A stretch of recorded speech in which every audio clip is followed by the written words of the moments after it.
Hello students,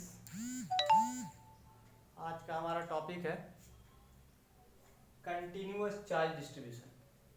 continuous charge distribution means what? Distribution of charge uniformly over the volume, surface और line. ठीक है, charge हमारा uniformly distributed है किसी 3D figure पे, 2D फिगर पे या फिर 1 डायमेंशनल फिगर पे।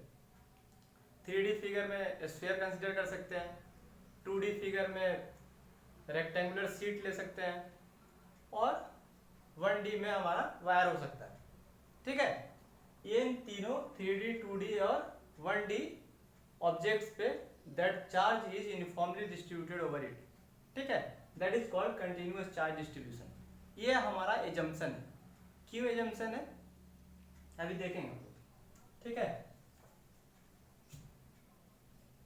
सपोज कर लो कोई 3D ऑब्जेक्ट,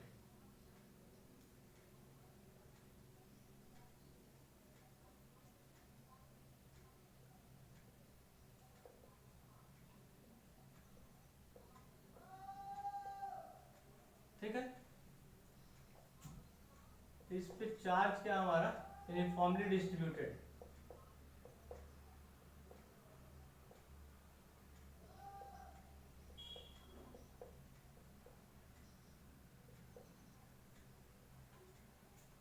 ये सपोज किया मैं 3D फिगर, तो 3D है तो इसका कुछ वॉल्यूम होगा। मान लिया वॉल्यूम क्या है V, इसका छोटा सा वॉल्यूम dV।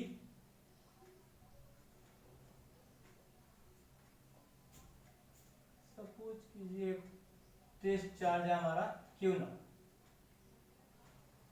इसका पोजीशन वेक्टर है R, वॉल्यूम V है,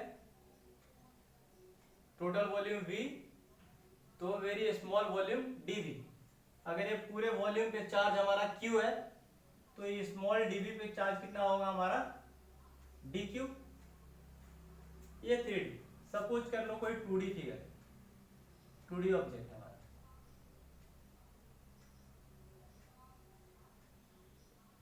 इस पे भी अगर चार्ज हमारा, अगर एज्यूम करता हूं मैं, the charge is uniformly distributed over this 2D figure sheet, तो पूरे का एरिया क्या है हमारा, सरफेस एरिया S, तो एक छोटा सा एरिया को मान लो ये है ds, दिख रहा है पूरा का सरफेस S, तो एक छोटा सरफेस क्या हो जाएगा ds। अगर पूरे सरफेस पे चार्ज है हमारा Q, तो इस ds एरिया पे चार्ज क्या होगा हमारा dQ। लाइकवाइज इसमें भी अगर सपोज कीजिए किसी पॉइंट P पे चार्ज Q0 से हमें फोर्स निकालना है ये दोनों के बीच में, और फिर फाइनली इलेक्ट्रिक फील्ड। तीसरा केस 1D डायमेंशनल क्या हो सकता है, लाइन। तो ये पूरे वायर का लेंथ मान लिया L है, इसका एक छोटा सा पोर्शन dl ले सकते हैं हम। पूरे पे चार्ज अगर Q है तो dQ, dl पे कितना चार्ज हो जाएगा हमारा dQ हो जाएगा।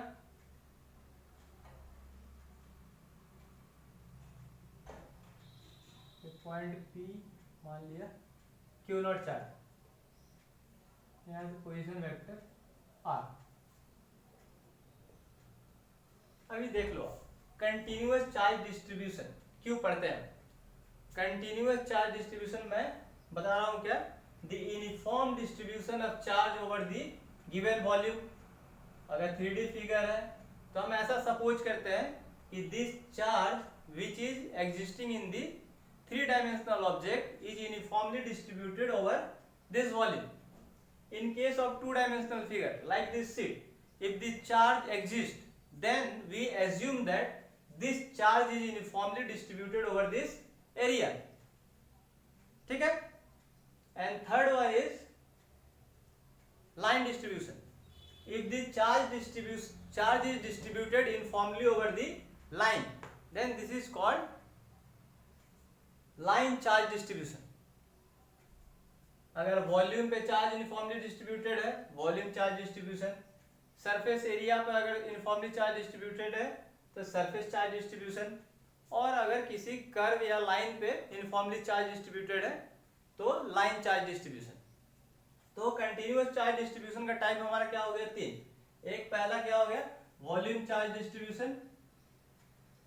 Volume charge distribution.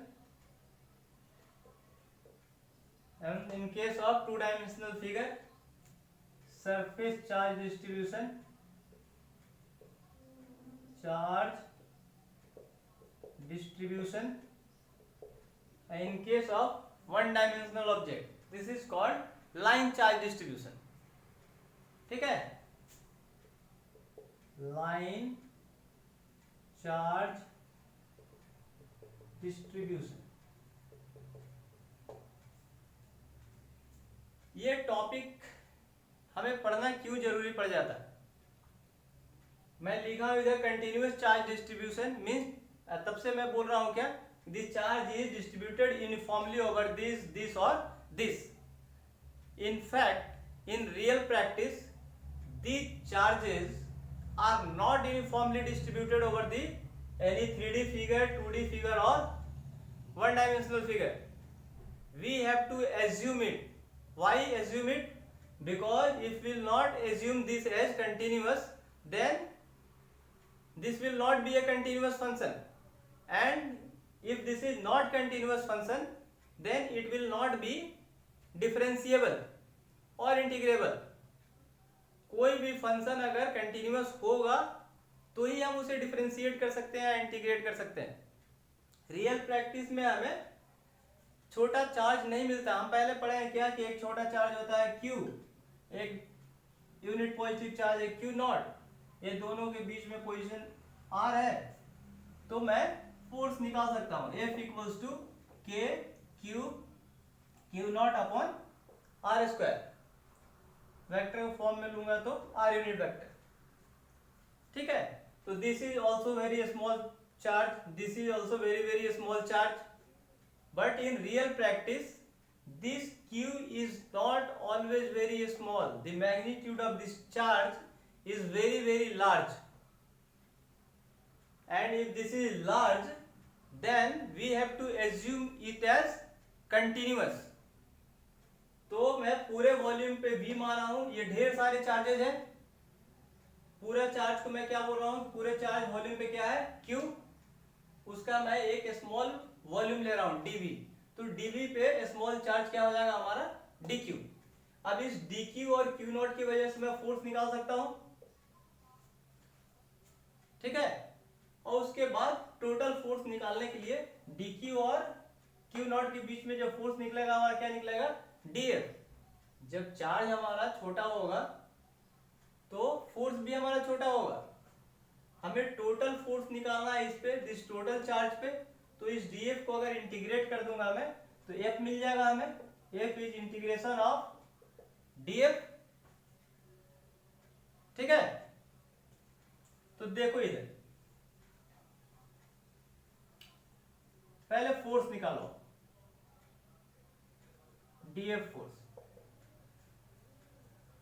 dQ charge और Q नॉट के बीच में जो फोर्स एग्जिस्ट करेगा हमारा, dF इक्वल्स टू क्या हो जाएगा? K dQ into Q not upon R square.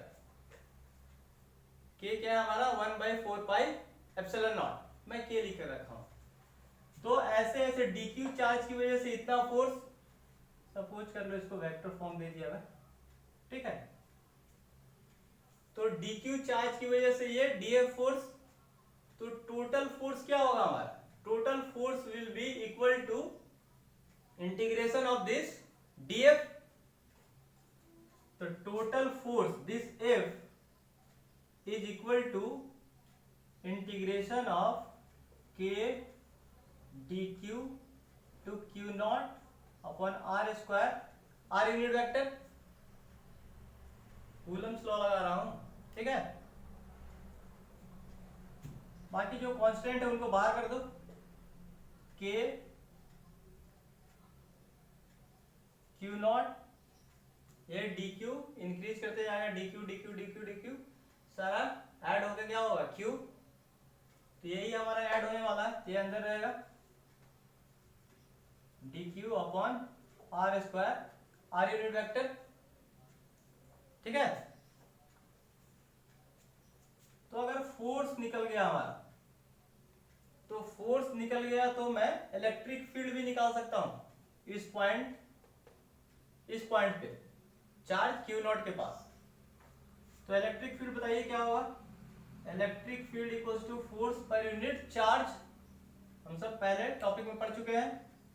तो force upon charge this Q nought, तो this divided by Q nought करूंगा तो क्यू नॉट गायब हो जाएगा हमारा, तो के integration of D Q upon R square, R unit vector, ठीक है। तो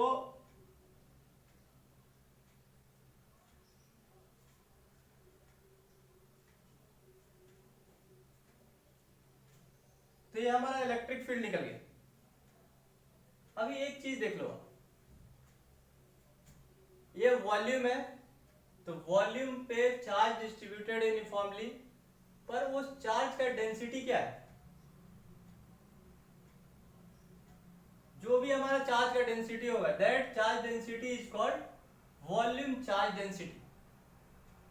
उसका जो चार्ज का डेंसिटी होगा क्या होगा, वॉल्यूम चार्ज डेंसिटी। जैसे हमारा वॉल्यूम चार्ज डिस्ट्रीब्यूशन है, इसका डेंसिटी भी उसके जैसा ही नाम होगा उसका, volume charge density. Volume charge density means what, volume charge density means charge per unit volume. Volume charge density means charge per unit volume. What is the number of charge in a unit volume? Means dq upon dv, charge per unit volume, dq upon dv। Charge volume charge density को हम represent करते हैं किससे, रो से। तो यहां से dq में निकाल सकता हूं, dq इक्वल्स टू क्या होगा, रो इंटू dv। तो dq equals to rho into dv, ठीक है। तो यहां से dq में निकाल दिया रो dv, ये dq में यहां पे रिप्लेस कर सकता हूं in case of 3 dimensional object. dq equals to rho dv R square, R unit vector. This is the electric field due to 3 dimensional object, ठीक है। पहले क्या किया मैं, ये dq और q नॉट के बीच में फोर्स निकाला, df छोटा चार्ज है उसके वजह से फोर्स क्या होगा हमारा, dq चार्ज की वजह से फोर्स क्या होगा हमारा, df निकाल दिया कूलम्स लॉ से। टोटल फोर्स क्या होगा पूरे वॉल्यूम पे चार्ज कितना है q, इस q चार्ज की वजह से टोटल फोर्स क्या होगा हमारा, इंटीग्रेशन ऑफ दिस df। तो df ऐसे लिख सकते हो आप, f equals to integration of df, कर दिया। आगे हमारा फोर्स निकल गया, फिर इलेक्ट्रिक फील्ड निकाल दिया। इलेक्ट्रिक फील्ड निकाल दिया इन टर्म्स ऑफ dq, ये तो हम पहले भी निकाल चुके हैं। यहां पर dq को रिप्लेस करना होगा आपको किससे, in terms of this charge. हमें पहले वॉल्यूम चार्ज डेंसिटी निकालना होगा, rho. Volume charge density is represented by rho and volume charge density is dq by dv। कितना चार्ज है यूनिट वॉल्यूम में, dq अपॉन dv। फिर dq यहां से निकाल लिया, रो dv, इस dq को मैं रिप्लेस कर दिया यहां पर। तो वॉल्यूम चार्ज डिस्ट्रीब्यूशन ये हमारा है पूरा। पहले df फिर टोटल f निकाल लिए, टोटल f उसके बाद इलेक्ट्रिक फील्ड निकाल दिया, dq को रिप्लेस कर दिया यहाँ से। लाइकवाइज अगर वो ऑब्जेक्ट हमारा 2 डायमेंशनल है, when the charge is distributed uniformly over the surface, then this is called surface charge distribution। उसी तरह से जैसे इसमें वॉल्यूम चार्ज डेंसिटी निकाला हूं, यहाँ पे सरफेस चार्ज डेंसिटी निकाल लूंगा, सरफेस चार्ज डेंसिटी। यहाँ पे क्या था हमारा, dq बाई dv वॉल्यूम था, इसीलिए बाई dv। यहाँ पर एरिया है तो dq upon ds, charge per unit area.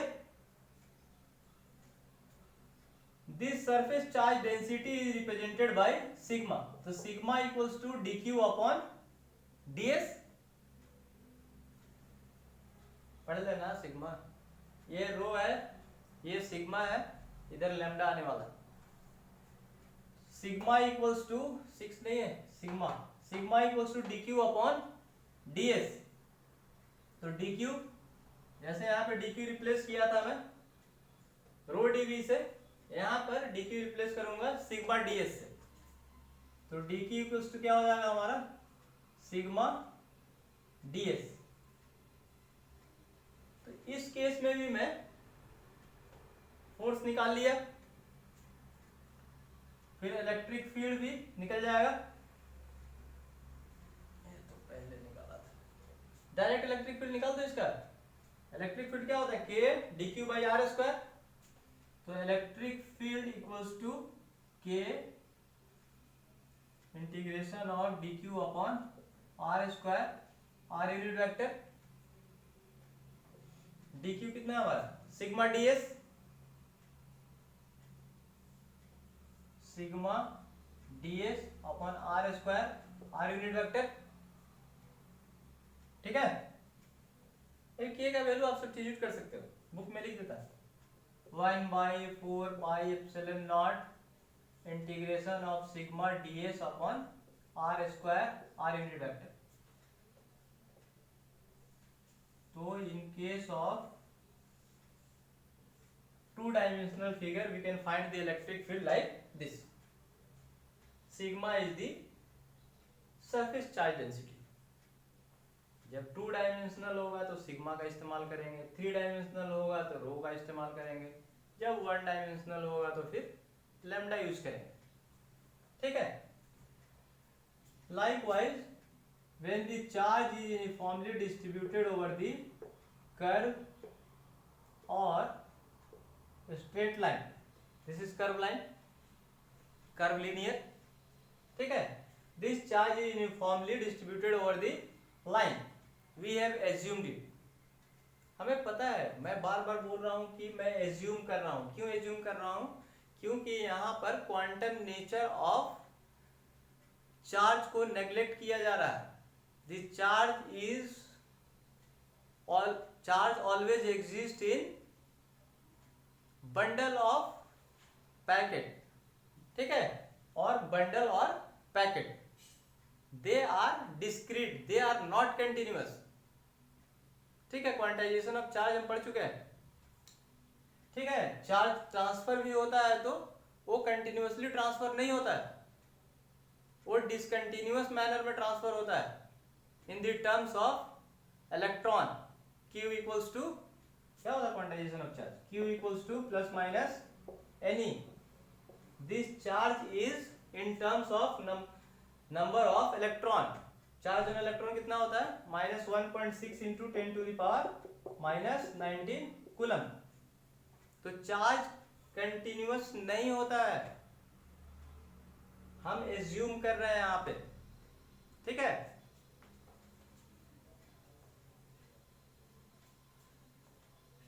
क्योंकि ये कंटिन्यूअस हुआ, इसके वजह से ही मैं इंटीग्रेट कर पा रहा हूं इधर। वो यूनिफॉर्म तरीका से होगा तभी जा करके उसे इंटीग्रेट कर पाएंगे। तो यहाँ बताइए, लाइकवाइज मैं सेम निकाल सकता हूँ, फिर से एफ नहीं निकाल रहा हूँ, direct electric field, same formula, electric field के लिए फार्मूला चेंज नहीं होने वाला है। बस इस केस में क्या होगा हमारा लाइन चार्ज डिस्ट्रीब्यूशन में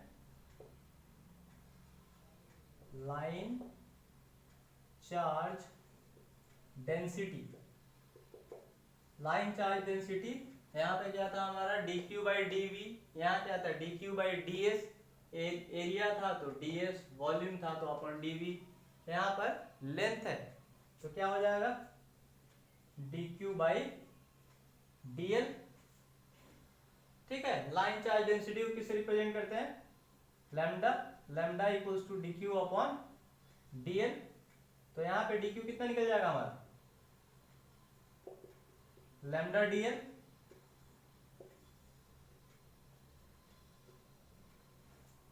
तो फिर से डायरेक्ट इलेक्ट्रिक फील्ड आप निकाल सकते हो, electric field equals to k integration of dq by r square, r unit vector, dq कितना है हमारा लैम्डा dl,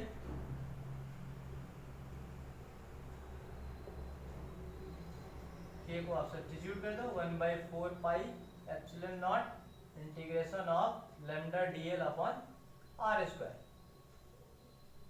ठीक है, और इसका ही वैल्यू हमें पता है 9 into 10 to the power 9। k का वैल्यू कितना है, k का वैल्यू बोल लो या 1/4 पाई एप्सिलॉन नॉट का वैल्यू कितना है 9 into 10 to the power 9 newton metre square पर कूलम स्क्वायर। ठीक है, तो आप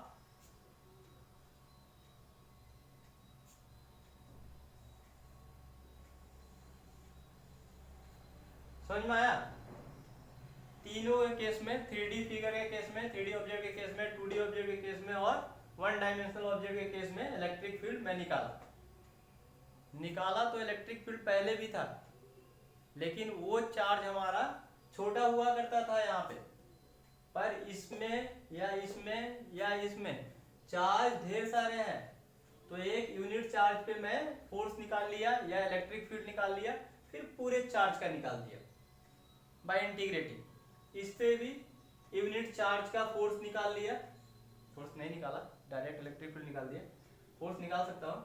ठीक है, फिर इलेक्ट्रिक फील्ड निकाल लिया और उसके बाद इंटीग्रेट कर दिया उसमें, dq पे इलेक्ट्रिक फील्ड निकाल दिया, टोटल पे निकालने के लिए इंटीग्रेट कर दिया। यहाँ पर भी dl लेंथ पे चार्ज क्या होगा dq, तो dq के लिए इलेक्ट्रिक फील्ड निकाल लिया, फिर पूरे लेंथ के लिए मतलब q चार्ज के लिए निकाल लिया इलेक्ट्रिक फील्ड। ठीक है, समझ में आया। तो आगे मैं आऊंगा नेक्स्ट टॉपिक के साथ। ठीक है, चाहिए तो आप इसका पॉज करके स्क्रीनशॉट ले लो। We will meet again with interesting topic. Bye.